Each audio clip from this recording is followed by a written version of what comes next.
Welcome to Animal Care Training Programs. Choose from the following 3 training programs included on this DVD. If you would like to go directly to a specific topic, you may select Table of Contents. Good luck.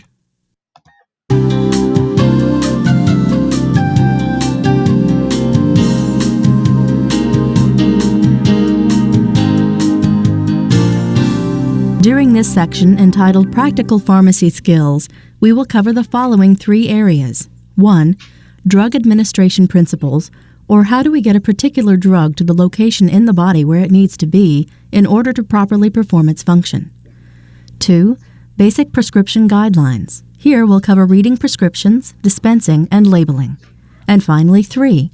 Dealing with controlled substances, the legal protocol for handling scheduled substances.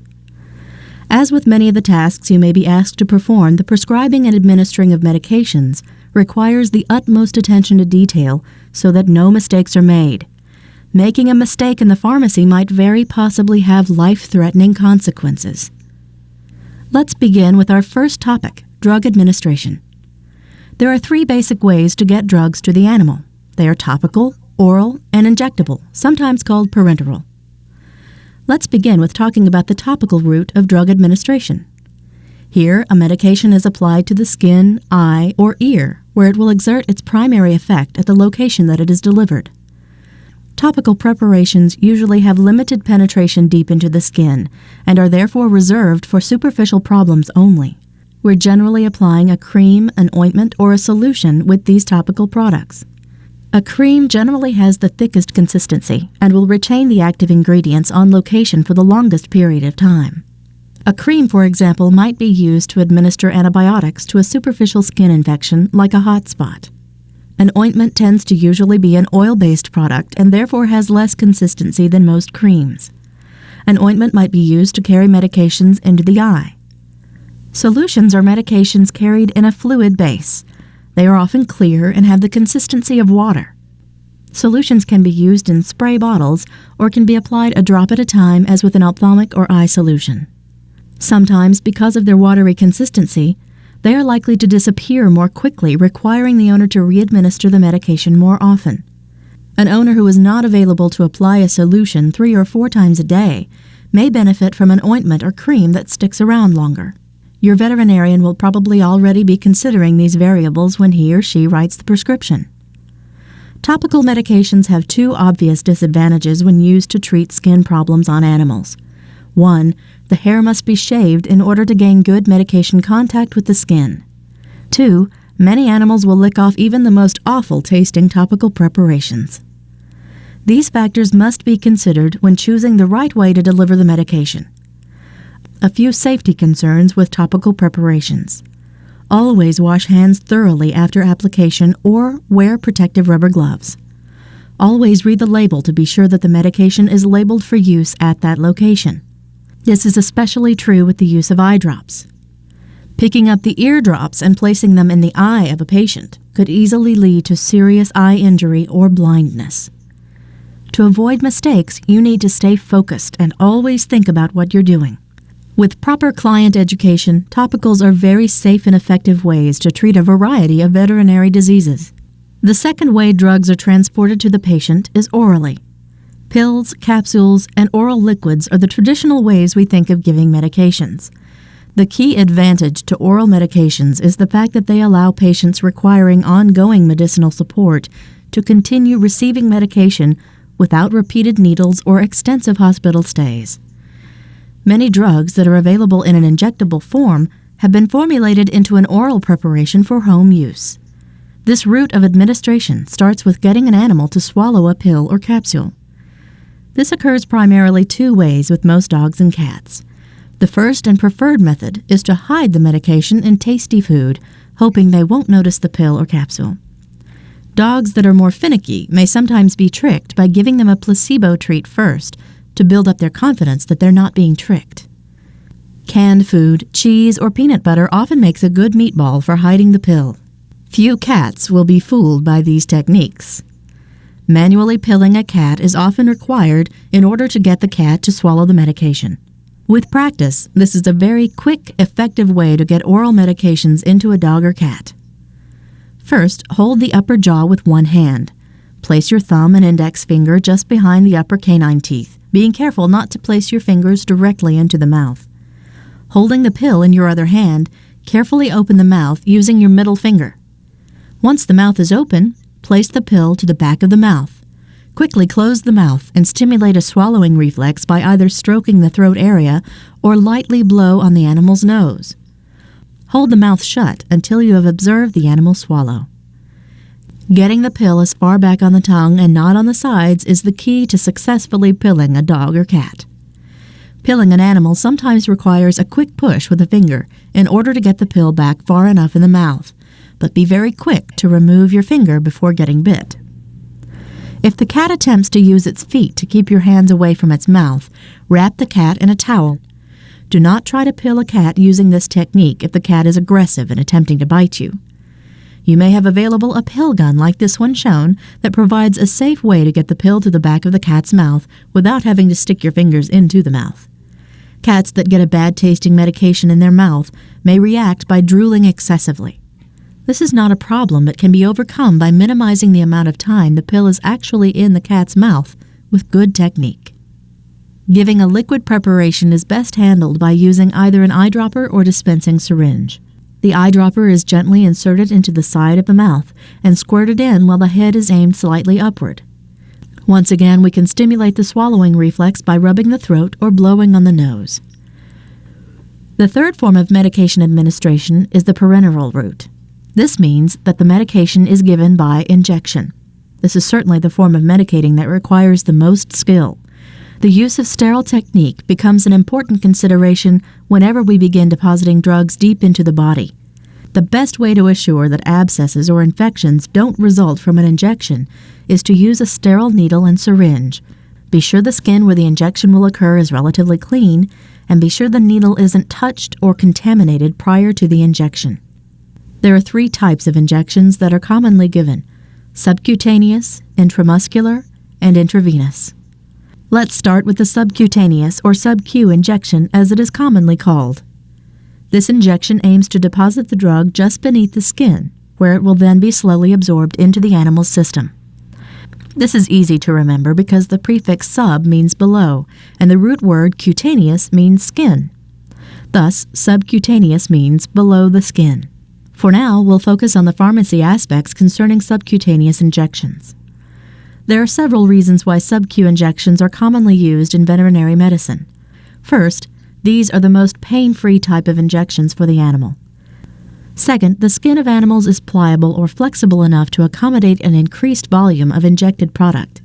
And finally, the chance of inadvertently injecting into a blood vessel, nerve, or the vital structure of the dog or cat is reduced with this form of injection.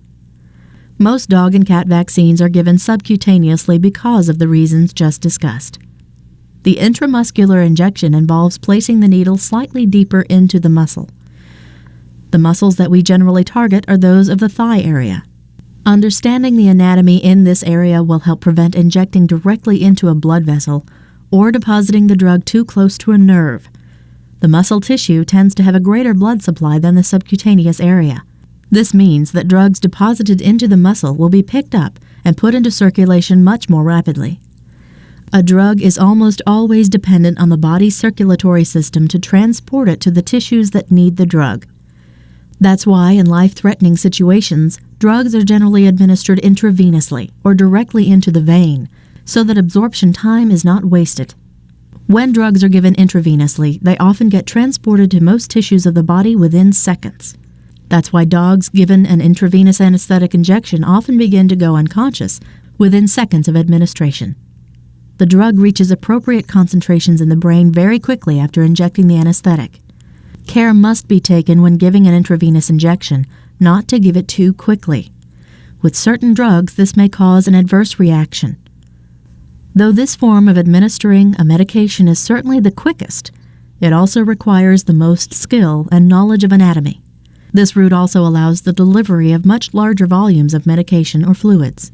This is most obvious when we are administering intravenous fluids. A taped-in flexible catheter allows extended injecting over several hours or days.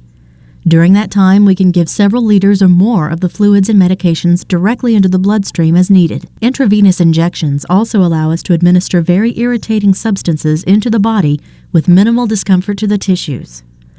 This is the principal route used with most highly irritating substances. A drawback arises, however, if the needle comes out of the vein during the injection. A highly irritating substance, for example, might easily go on to produce significant pain, or the skin may even slough in that location. For these reasons, intravenous injections should be given only by those who have been trained in proper technique. Each injectable bottle will be appropriately labeled as to which route of administration to use. Some drugs can be injected subcutaneously, intramuscularly, or intravenously. Others must be given only as specified. Never deviate from these directions. Administering a drug differently than labeled is taking a risk of possibly killing that animal. So whenever you are directed to give a medication, be sure and verify how it is to be given.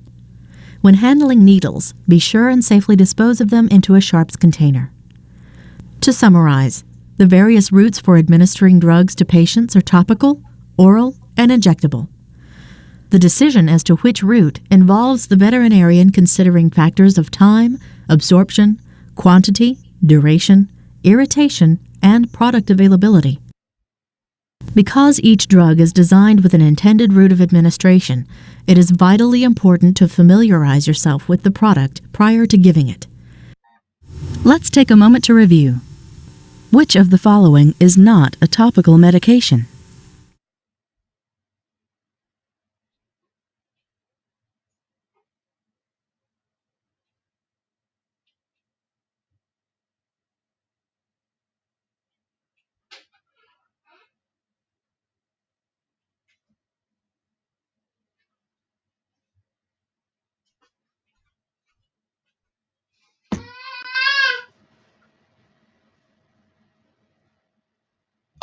That's right. What tool may be used to help administer oral medications?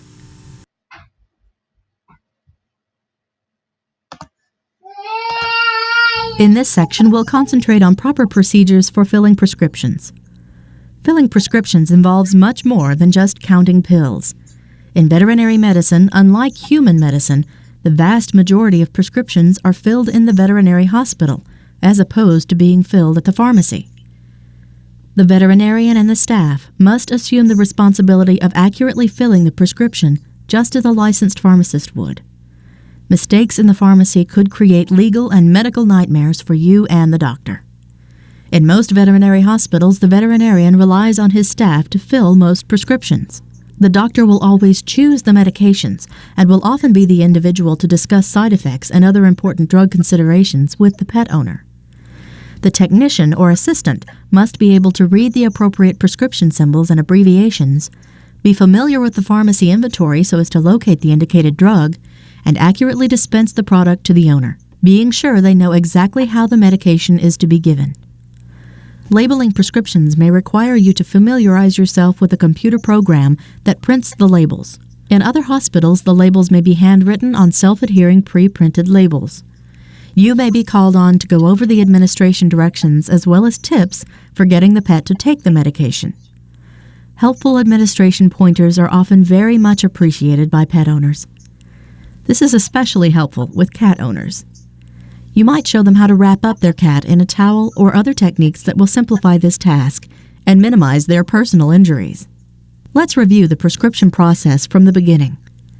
The doctor will either verbally or in writing communicate patient information, the medication, dosage, frequency of administration, and duration with each prescribed drug. You cannot fill a prescription without all of this information. By law, a prescription label must accompany every prescription dispensed from your hospital. There are likely both prescription items and OTC or over-the-counter medications dispensed from your hospital. Over-the-counter medications are those that have therapeutic value but are not dangerous enough to limit the usage just to doctor's orders. OTC drugs do not require a doctor's prescription and include drugs like Pepto-Bismol or Neosporin ointment that are readily available at a grocery store or at a local pharmacy. You will very likely be dealing with both prescription and over-the-counter drugs. If you're not sure as to whether a product is a prescription item or an over-the-counter product, ask the doctor. It's always safe to err on the side of labeling things you're not sure about versus dispensing a prescription product without proper labeling. It is important to know that certain dog and cat foods, those used for specific medical purposes, may fall into a prescription classification. The following information should be included on every prescription label. Some of these items will probably be pre-printed on the label and do not need to be rewritten. 1. The name and address of both the prescribing veterinarian and the owner. The animal's name can be put in quotation marks followed by the owner's last name. For example, Snuffy Adams would be appropriate. Number 2. A description of the patient. This could be as simple as the species, canine or feline, and the gender of the animal, male or female. Number 3. The date that the prescription is filled. Number 4. The name, strength, and quantity of the product being dispensed. Number 5. The drug's expiration date, which is usually printed somewhere on the original label or bottle. Number 6. Precautionary statements. This might include notifying the owner to shake, refrigerate, or give a medication with food. Some hospitals have stick-on labels for just such details that can be added to the prescription vial to save space and make it more noticeable. Number 7. And finally, a description of how the drugs are to be given. This is often called the SIG. It is at this point that doctors will often use a series of Latin abbreviations that are universally used to convey specific instructions to pharmacists or others filling a prescription. There are many pharmacy abbreviations that exist. You will be exposed to the most commonly used in veterinary hospitals. Some practical memory aids will be included to help you remember abbreviations. Your job in filling the prescription is to accurately translate the doctor's prescription into common, everyday language that any pet owner would understand. Let's examine some of these abbreviations. BID means twice a day or every 12 hours. The prefix bi means two, as in bicycle, having two wheels.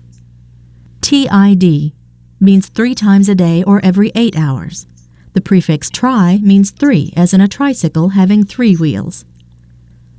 Q is the common abbreviation meaning every. A SIG that says Q 6 hours, or Q6H, means every 6 hours. QOD means every other day. QD and SID both mean one time every day or once daily. QID means 4 times a day. Because these letters can appear so similar to QD, it is very important to be certain as to what the doctor has written. PRN means administer as needed.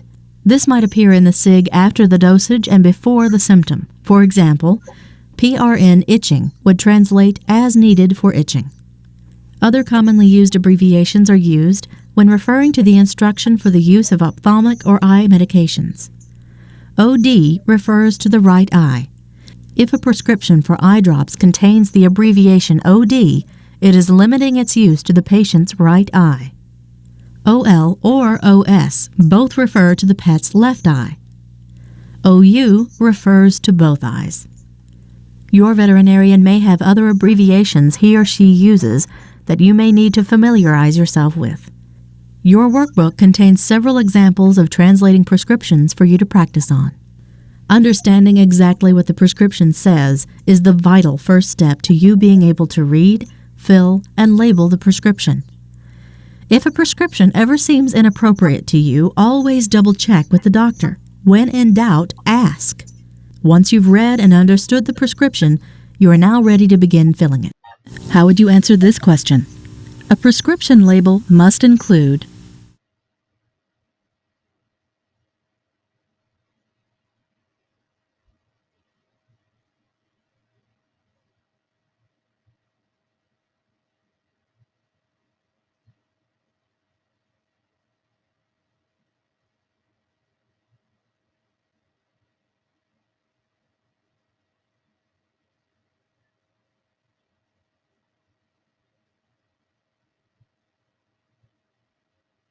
How would you answer this question? A prescription label must include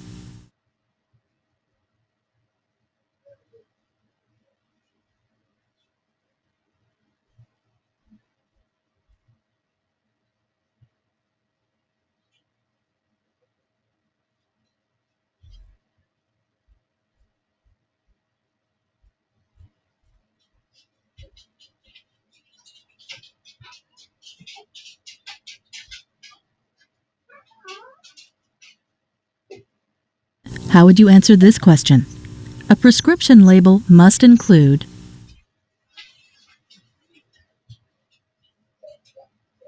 That's right. What does the abbreviation QOD mean?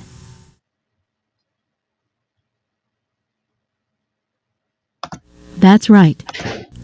Counting pills and capsules seems straightforward enough. However, let's just mention a few pointers that will make the process easier. The first step in filling a prescription is to locate the appropriate drug you will be filling.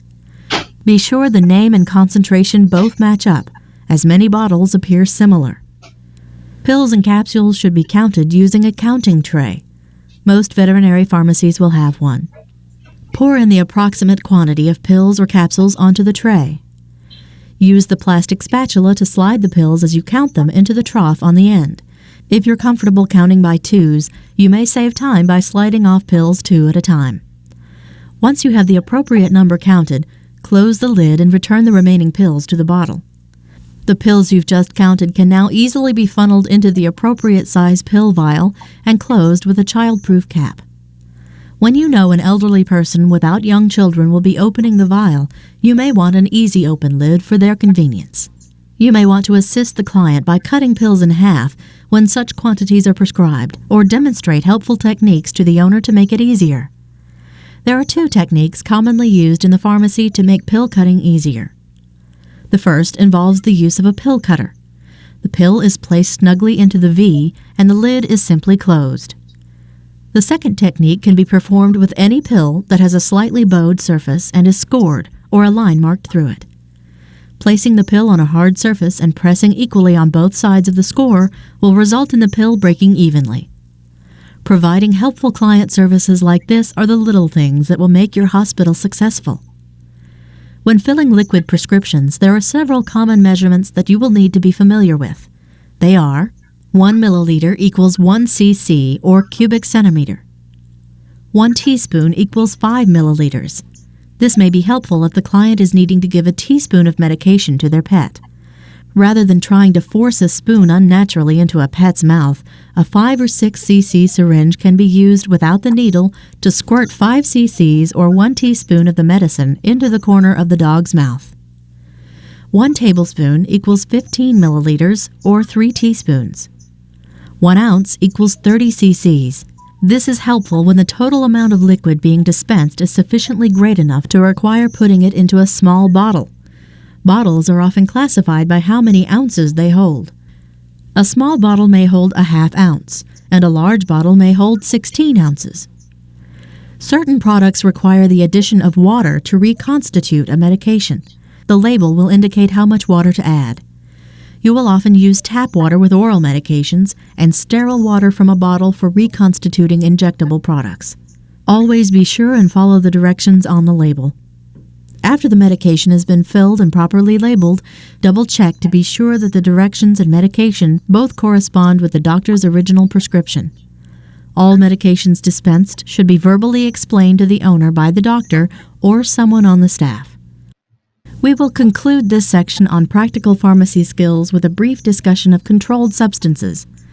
You'll recall that over-the-counter drugs do not require a doctor's consent or prescription because of the drug's relative safety. Prescription drugs are those drugs that require a doctor consent because of their danger if not properly used. There is a class of prescription drugs that have a high abuse potential in people that we call controlled substances. As the name implies, these drugs are under stiffer legal controls so as not to let them end up in the wrong hands. They are controlled by an agency of the U.S. Department of Justice called the DEA, or Drug Enforcement Administration. This agency has established additional rules and paperwork that helps prevent the illegal acquisition of these drugs. In order for doctors to acquire and dispense controlled substances, they must first register with the DEA. The doctor must maintain accurate records of all controlled substances purchased and dispensed. This creates a system for the DEA to track each bottle of controlled substance from the manufacturer all the way to the end user. These records are regularly inspected by the DEA and must be maintained with 100% accuracy. The primary location for this documentation, besides the medical records, is the Controlled Substance Logbook. Here is where each controlled drug is listed upon arrival. When any patient receives or is dispensed a controlled substance, the patient information along with the amount given is recorded in the logbook. This log should demonstrate exactly how much of each controlled substance is on hand at any given time. It is highly recommended that when assisting the doctor in dispensing controlled substances, that the information is logged at that time rather than later in the day. Controlled drugs and their acquisition invoices must, by law, be stored in a substantially constructed cabinet or safe. It is required that the cabinet be securely locked with only a few people possessing the key or combination. Let's look a little closer at the drugs we call controlled substances. They're broken down further into 5 groups or schedules based on their addictive qualities. The most addictive of these we call Schedule 1 drugs. These are highly addictive drugs that have no accepted medical use and therefore are not found in veterinary hospitals. Examples of such drugs would be heroin and LSD. Schedule 2 drugs, like Schedule 1 drugs, lead to severe chemical dependence or abuse. This class of drugs, however, has a clear medical purpose. Morphine, meperidine, and pentobarbital are 3 examples of Schedule 2 drugs one might find in a veterinary hospital. Newer and safer drugs have allowed many veterinarians the advantage of not having to stock such abusive drugs in their hospitals. As we progress down through the 5 schedules of drugs, we are progressively dealing with less and less addictive agents. Schedule 3 drugs usually contain small amounts of stimulants and narcotics mixed with other drugs. An example of a Schedule 3 drug is Buthanasia D. This rates a Schedule 3 because the pentobarbital is mixed with phenytoin, reducing its abusive potential. Schedule 4 drugs are even less addictive. Valium is the classic example of a Schedule 4 drug. And finally, we get to Schedule 5 drugs. Cough syrups that contain small amounts of codeine receive this rating. Scheduled drugs are labeled with a capital C, followed by the numeric code of that schedule. Remember, all of the scheduled drugs must remain under lock and key and must be thoroughly documented in the logbook. When a scheduled drug is scripted from a local pharmacy, the doctor uses a special triplicate prescription pad that is provided by the DEA for just this purpose. A triplicate order form is also required when ordering Schedule 2 drugs from the manufacturer or distributor. All of these invoices and logbooks must be stored for at least 2 years beyond the date they were dispensed. Many of these controlled substances, when properly used or dispensed by the veterinarian, have an irreplaceable value in the health and well-being of our animal friends. But let's all practice the steps we've talked about to keep the drugs where they belong. This concludes our discussion on controlled substances and the pharmacy skills necessary to properly understand and fill veterinary prescriptions. Select the best response to this question. Which of the following would be an example of a controlled substance?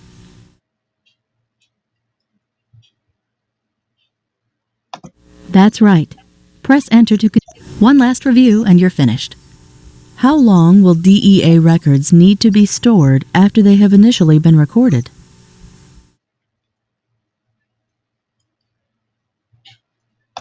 That's right. Press Enter.